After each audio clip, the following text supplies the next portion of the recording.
నమస్తే. ఈ పవన్ కళ్యాణ్ గారికి ఏమన్నా పిచ్చా? ఇంకా 15 ఏళ్ళు కలిసి ఉంటామంటాడేంటి? ఇంకా 15 ఏళ్ళు చంద్రబాబు నాయుడు గారిని కిరీటంలో కూర్చోబెట్టుకొని ఆయనకు ఊడుగుం చేస్తానంటాడేంటి అని వైసీపీ వాళ్ళు మాట్లాడుతున్నారు.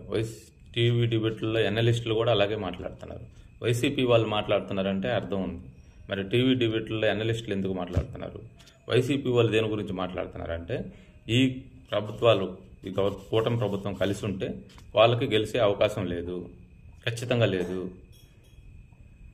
వాళ్ళు గెలవలేరు కాబట్టి ఈ విధంగా వీళ్ళని రెచ్చగొట్టేస్తే వీళ్ళు విడిపోతారు.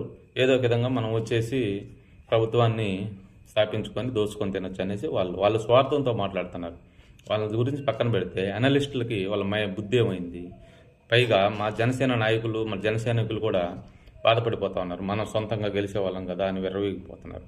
సొంతంగా గెలిచేదానికి, గెలవలేని దానికి పవన్ కళ్యాణ్ గారు భయపడలేదు. ఎందుకంటే గెలిచినా ఒకటే, గెలవకపోయినా ఒకటే, పదవులు ఉన్నా ఒకటే, లేకపోయినా ఒకటే అని అంటున్నాడు ఆయన ముఖ్య ఉద్దేశం ఏంటి? మన సంక్షేమం కంటే, మనం బాగుపడటం కంటే రాష్ట్ర భవిష్యత్తు నాకు ముఖ్యం, రాష్ట్ర సంక్షేమం నాకు ముఖ్యం అని చెప్తున్నాడు పదే. ఎందుకంటే 2 ఉదాహరణలు తీసుకుందాం. అమరావతి రాజధానిని స్థాపించాలనే ఉద్దేశంతో చంద్రబాబు నాయుడు గారు గవర్నమెంట్ ఉన్నప్పుడు స్టార్ట్ చేశారు దాన్ని.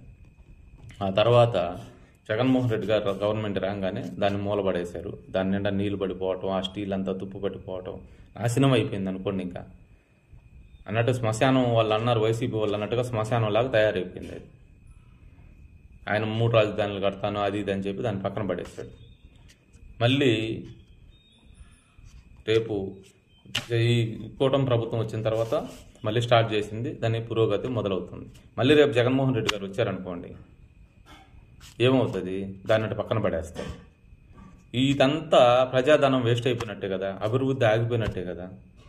జగన్మోహన్ రెడ్డి గారు మెడికల్ కాలేజీలు కట్టారండి.